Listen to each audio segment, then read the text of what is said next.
ఏ విధంగా రోడ్డు మీద పడ్డారనేది కూడా మనం గమనించినాం.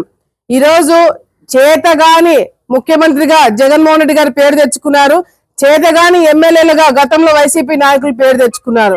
కానీ ఈ రోజు ఇచ్చిన మాట ప్రకారం టైంకి అందరికీ అందజేయడమే కాకుండా ఈ రాష్ట్రం బాగుపడాలంటే సాగునీటి, తాగునీటి, ఉద్యోగాలు, అదే విధంగా మరి ఏదైతే అభివృద్ధి కార్యక్రమాలు ఎక్కడ కూడా ఆగకుండా అన్ని విషయాల్లో కూడా ముందుకు వెళ్తున్నాం. ఈ రోజు మీ అందరికీ ప్రజలందరూ కూడా మాటిస్తున్నాం, గ్రామ స్థాయిలో అభివృద్ధి కార్యక్రమాలు మీరు చూడబోతున్నారు. గోకులాల షెడ్ ఈ రోజు సర్వేపల్లిలో, ఉయ్యలవాడ మండలం సర్వేపల్లిలో జిల్లాలోనే మొదటి గోకులం ఇక్కడ ఓపెన్ చేయడం జరిగింది. అట్లా అన్ని విధాలుగా కూడా ఆలగడ్డ తాలూకాకి కావాల్సినవన్నీ కూడా తొందరలోనే ఏర్పాటు చేపిస్తాము. మంత్రులందరితో మాట్లాడుతున్నాము, ముఖ్యమంత్రి గారితో మాట్లాడుతున్నాము. ఆలగడ్డలో రైతులు ఇబ్బంది పడకుండా, ఉద్యోగం లేకుండా ఇబ్బంది పడే యువతకి కూడా ఉద్యోగాలు తొందరలో ఇప్పించేటట్టుగా మొన్న ఒక వారం కిందట దాదాపుగా 66 మందికి ఉద్యోగాలు ఇప్పించడం జరిగింది. నేను గతంలో కూడా చెప్పిన, చదువుకున్న పిల్లలకి దాదాపుగా 5,000 మందికి ఉద్యోగాలు ఇప్పిస్తామని చెప్పినాము. దానికి తగినట్టుగా మేము కూడా కష్టపడి పనిచేస్తున్నాం.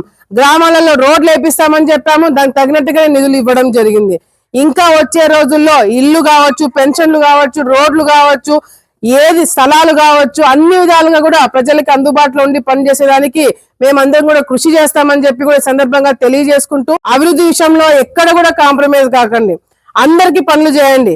వాళ్ళు మనవాళ్ళు కాదు, వీళ్ళు మనవాళ్ళని తేడా లేకుండా ప్రతి ఒక్కరికి, ఓటు వేసిన వాడికి వేయని వాడికి అందరికి కూడా పనులు చేసి గ్రామాలలో ఆలగడ్డ తాలూకా మొత్తంలో కూడా తెలుగుదేశం పార్టీ కార్యకర్తలని, నాయకులను చూసి శభాషను అనుకునేలాగా మనం అందరం కూడా పనిచేయాలని చెప్పి కూడా ఈ సందర్భంగా తెలుగుదేశం పార్టీ నాయకులకు అందరూ కూడా పిలుపునిస్తూ మరొకసారి గ్రామంకి వచ్చి గోకులం షెడ్ ఓపెన్ చేయడమే కాకుండా మరి సీసీ రోడ్లు అన్ని కూడా తొందరలోనే రాబోతున్నాయి.